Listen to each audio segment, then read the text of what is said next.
প্রশ্ন হচ্ছে সোমপুর বিহার কে প্রতিষ্ঠা করেন? সঠিক উত্তর হচ্ছে ধর্মপাল। ব্যাখ্যা: পাল রাজা ধর্মপাল 8ম শতাব্দীতে সোমপুর বিহার প্রতিষ্ঠা করেন। সোমপুর বিহার এশিয়া মহাদেশের মধ্যে একটা বৃহত্তম বিহার। নওগাঁ জেলার পাহাড়পুরে এর অবস্থান। এর অন্য নাম হচ্ছে পাহাড়পুর বিহার। এটি ইউনেস্কো ঘোষিত ওয়ার্ল্ড হেরিটেজ সাইট। দ্বিতীয় প্রশ্ন হচ্ছে লর্ড রিপন কর্তৃক গঠিত শিক্ষা কমিশনের নাম কি? লর্ড রিপন কর্তৃক গঠিত শিক্ষা কমিশনের নাম হচ্ছে হান্টার কমিশন। প্রাথমিক ও গণশিক্ষা সংস্কারের জন্য লর্ড রিপন 1882 সালে হান্টার কমিশন নামে একটি শিক্ষা কমিশন গঠন করেন। তিনি শ্রমিক কল্যাণের জন্য ফ্যাক্টরি আইন পাশ করেন এবং তিনি সংবাদপত্রে পূর্ণ স্বাধীনতা দেন লর্ড রিপন। পরবর্তী প্রশ্ন: পার্কি সমুদ্র সৈকত কোথায় অবস্থিত? পার্কি সমুদ্র সৈকত কোথায় অবস্থিত? সঠিক উত্তর হচ্ছে চট্টগ্রাম জেলার আনোয়ারা থানায় পার্কি সমুদ্র সৈকত অবস্থিত। স্থানীয়দের কাছে এটি পার্কির চর নামে পরিচিত। এটি মূলত কর্ণফুলী নদীর মোহনায় অবস্থিত। পরের প্রশ্ন: বাংলা ভাষাকে বাংলাদেশ ব্যতীত যে দেশের রাষ্ট্রভাষা হিসেবে স্বীকৃতি দেওয়া হয়েছে? Sierra Leone. পশ্চিম আফ্রিকার দেশ হচ্ছে সিয়েরা লিওন। এর অর্থ হচ্ছে সিংহ পর্বত। বাংলাকে তাদের অন্যতম রাষ্ট্রভাষা হিসেবে স্বীকৃতি দেওয়া হয়েছে এবং সেই দেশে কর্মরত বাংলাদেশি শান্তিরক্ষীদের অবদানের জন্যই স্বীকৃতিস্বরূপ বাংলা ভাষাকে সম্মান জানিয়ে তারা রাষ্ট্রভাষা ঘোষণা দেয়। মূলত সিয়েরা লিওনের মূল ভাষা হচ্ছে ইংরেজি ভাষা। পরের প্রশ্নটি হচ্ছে বঙ্গবন্ধু 6 দফা দাবি পেশ করে কত সালে? বঙ্গবন্ধু 6 দফা দাবি প্রথম পেশ করে 1966 সালের 5 ফেব্রুয়ারি পাকিস্তানের লাহোরে অনুষ্ঠিত বিরোধী দলগুলোর সম্মেলনে এবং 6 দফা দাবি আনুষ্ঠানিকভাবে পেশ করা হয় 1966 সালের 23 মার্চ। 1948 সালে পাকিস্তানের পরিষদে কে বাংলা ভাষাকে গণপরিষদের অন্যতম ভাষা হিসেবে ব্যবহারের প্রস্তাব রাখেন? সঠিক উত্তর হচ্ছে ধীরেন্দ্রনাথ দত্ত, কুমিল্লার ধীরেন্দ্রনাথ দত্ত। 1948 সালের 23 মার্চ পাকিস্তান গণপরিষদের প্রথম অধিবেশনে বাংলা ভাষাকে গণপরিষদের অন্যতম ভাষা হিসেবে সরকারি স্বীকৃতির দাবি করেন পূর্ব বাংলা পরিষদের সদস্য কুমিল্লার ধীরেন্দ্রনাথ দত্ত। সম্প্রতি সুন্দরবন এলাকার কোন নদীতে কয়লাবাহী কার্গো ডুবে যায়? সুন্দরবন এলাকায় সেলা নদীতে কয়লাবাহী কার্গো জাহাজ ডুবে যায়। এই জাহাজটির নাম ছিল MV শ্রীহস্ত 1। এটি 2016 সালে ডুবে যায়। সেলা নদীর হরিণটানা এবং তাম্বলবুনিয়া এলাকার মধ্যবর্তী স্থানে অবস্থিত। এই জাহাজটি ডুবে যাওয়ার কারণ হচ্ছে ডলফিনের অভয়ারণ্য হিসেবে এই জায়গাটি পরিচিত। পরের প্রশ্ন: ওয়ারী বটেশ্বর প্রত্নতান্ত্রিক নিদর্শন কোন জেলায় পাওয়া গিয়েছে? এর সঠিক উত্তর হচ্ছে নরসিংদী। নরসিংদী জেলার বেলার উপজেলায় অবস্থিত একটা প্রত্নতাত্ত্বিক নিদর্শন হচ্ছে এই ওয়ারী বটেশ্বর। কয়রা নদীর তীরে অবস্থিত ওয়ারী বটেশ্বর পাশাপাশি দুটো গ্রাম। এখানে প্রাপ্ত প্রত্নবিশেষ 450 খ্রিস্টপূর্বাব্দের। 2000 সালে জাহাঙ্গীরনগর বিশ্ববিদ্যালয়ের প্রত্নতত্ত্ব বিভাগের শিক্ষক সুফি মোস্তাফিজুর রহমানের নেতৃত্বে এখানে প্রথম খনন কাজ শুরু হয়। পরের প্রশ্ন: সূর্য হতে পৃথিবীতে আলো পৌঁছাতে সময় লাগে কত সময়? 8 মিনিট 19 সেকেন্ড। সূর্য থেকে পৃথিবীতে আলো আসতে সময় লাগে 8 মিনিট 19 সেকেন্ড। সূর্য ও পৃথিবীর মধ্যবর্তী দূরত্ব হচ্ছে 15 কোটি কিলোমিটার এবং আলোর গতির বেগ প্রতি সেকেন্ডে 3 লক্ষ কিলোমিটার। বীর বিক্রম খেতাবপ্রাপ্ত মুক্তিযোদ্ধাদের সংখ্যা কত? মহান স্বাধীনতা যুদ্ধে অবদানের জন্য বীর বিক্রম খেতাবপ্রাপ্ত মুক্তিযোদ্ধাদের সংখ্যা হচ্ছে 676 জন। এর মধ্যে বীরশ্রেষ্ঠ হচ্ছে 60 জন, বীর বিক্রম হচ্ছেন 175 জন, বীর উত্তম হচ্ছে 68 জন এবং বীর প্রতীক খেতাবপ্রাপ্ত হচ্ছে 426 জন। পরের প্রশ্ন: বাংলাদেশের জাতীয় গ্রন্থাগার কোথায় অবস্থিত? বাংলাদেশের জাতীয় গ্রন্থাগার কোথায় অবস্থিত? এটি ঢাকার আগারগাঁওয়ে শেরেবাংলা নগরে অবস্থিত। সঠিক উত্তর হচ্ছে আগারগাঁও। এবং বাংলাদেশের জাতীয় মসজিদ বাইতুল মোকাররম গুলিস্তানে অবস্থিত। আর হচ্ছে জাতীয় শিশু পার্ক শাহবাগে অবস্থিত।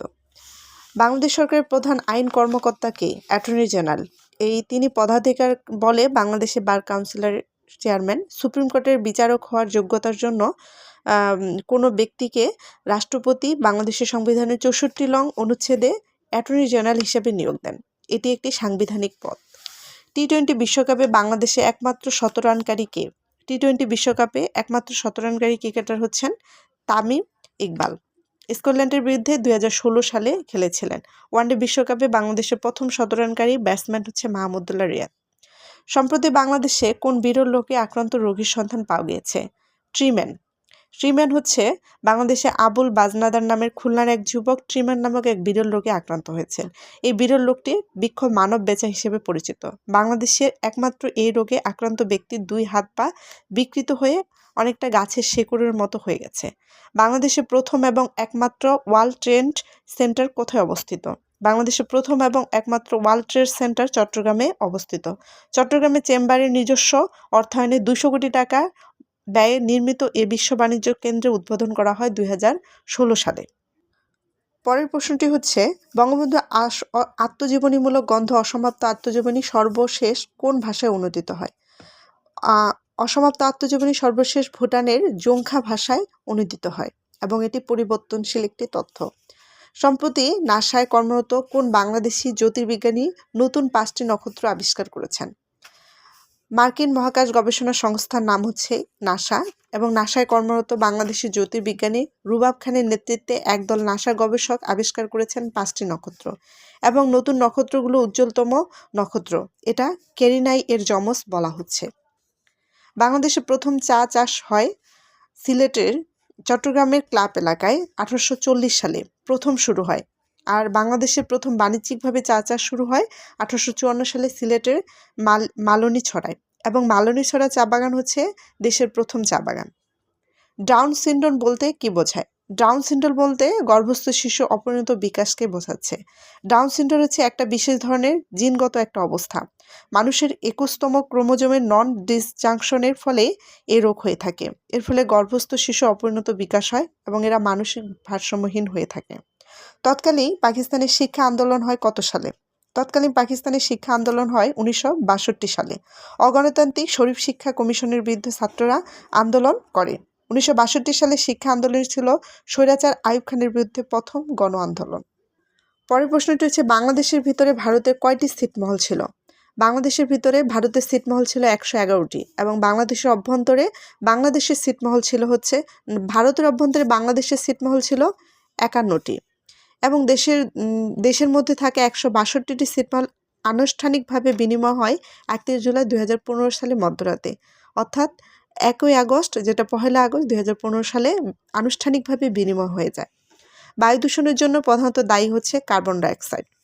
বায়ুতে একটি উপাদান হচ্ছে কার্বন ডাইঅক্সাইড, এর পরিমাণ হচ্ছে 0.03%। কলকারখানায় জ্বালানি পোড়ানোর ফলে কার্বন ডাইঅক্সাইড সৃষ্টি হয়, এটি মূলত বায়ু দূষণের জন্যই দায়ী। জিকা ভাইরাস কোন দেশে সর্বপ্রথম ছড়ায়? জিকা ভাইরাস সর্বপ্রথম মহামারী আকারে ছড়ায় দক্ষিণ আমেরিকার দেশ ব্রাজিলে। ডেঙ্গু ভাইরাসের বাহক হচ্ছে এসিড মশার মাধ্যমে এই জিকা ভাইরাসটি ছড়িয়ে থাকে আর এটি প্রথম শনাক্ত হয়েছিল উগান্ডায় 1947 সালে। সেখানকার জিকা বনের এক বানরের শরীরে এই জিকা ভাইরাসটি প্রথম শনাক্ত হয়েছিল। মানুষের রক্তে শ্বেত রক্তকণিকা এবং লোহিত রক্তকণিকার অনুপাত কত? 1:700। 3 ধরনের রক্তকণিকা আছে, শ্বেত রক্তকণিকা, লোহিত রক্তকণিকা এবং অনুচক্রিকা। এদের মধ্যে মানুষের রক্তে শ্বেতকণিকা এবং লোহিত রক্তকণিকার মানুষের রক্তে অনুপাত হচ্ছে 1:700 আর শ্বেত রক্তকণিকার অনুপাত যখনই বেড়ে যায় তখনই ব্লাড ক্যান্সার হয়। ফেসবুকের প্রতিষ্ঠা করা হয় কত সালে? সবচাইতে বহু ব্যবহৃত সামাজিক যোগাযোগ মাধ্যম হচ্ছে এই ফেসবুক চালু হয় 2004 সালে। এর প্রতিষ্ঠাতা হচ্ছেন মার্ক জাকারবার্গ। ফেসবুকের সদর দপ্তর হচ্ছে ক্যালিফোর্নিয়া, যুক্তরাষ্ট্র। ইউটিউব চালু হয় 2005 সালে। এই ইউটিউবের সদর দপ্তর হচ্ছে ক্যালিফোর্নিয়া, যুক্তরাষ্ট্র এবং টুইটার চালু হয় 2006 সালে। টুইটারের বর্তমান নাম হচ্ছে এক্স।